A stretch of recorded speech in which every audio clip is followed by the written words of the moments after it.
النهارده احنا العيد انقضى على خير، ولكن شايفين برضو حرص الدولة في ضخ السلع الأساسية والسلع الغذائية ما زال مستمر. الاول كل سنه وانتم طيبين. طبعا عدينا بعيد الاضحى المبارك، كل سنه وانتم طيبين وعلى الناس كلها. انت عارف ان الدوله بتحافظ جدا على في المجمعات الاستهلاكيه على توفر السلع للمواطنين من جميع الاصناف، سواء سلع تموينيه او سلع حره، متوفره بكميات كبيره جدا.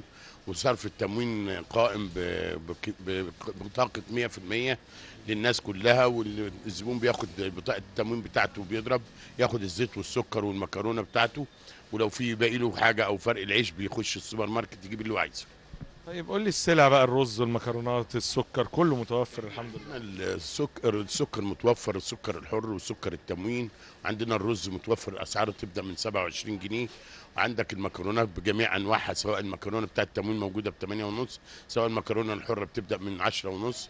عندك الجبن بجميع انواعها، عندك جبنه سايبه وجبنه معلبه، عندك الالبان، عندك المربات، عندك كل الاصناف، عندك اللحوم المجمده سواء لحوم مفروم او مكعبات او دواجن، كل الحاجات متوفره. زائد ان في عندنا الخضار المجمد، زائد ان عندنا طبعا انت عارف دايما وابدا قسم خضار الطازج متوفر بكميه كبيره جدا.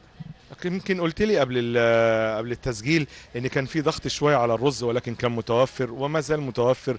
وكان في ضغط برضو على الزيت والمسلي السمنه، ولكن الحمد لله برضو ما زال متوفر، لان فتره العيد بيبقى في الضغط زايد شويه. طبعا انت عارف ان بيبقى كل الناس بتحاول تاخد رز كتير او سمنات او الحاجات من دي، عشان من دواعي الفته اللي بنعملها في العيد، كل سنه وانتم طيبين.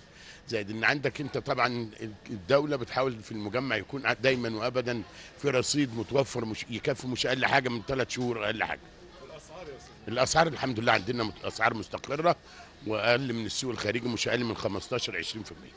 طيب انا شايف المنتج متنوع، انت حريص ان انت تنوع الشركات اللي بتتعامل معاها. الحمد لله احنا عندنا دلوقتي كل الشركات بتتعامل معانا، زائد ان الشركات القطاع العام بقت دلوقتي لها كواليتي جميل جدا، وبقت تتعامل تضخ كميات كبيره جدا من جميع الشركات القطاع العام في قلب المجمعات الاستهلاكيه.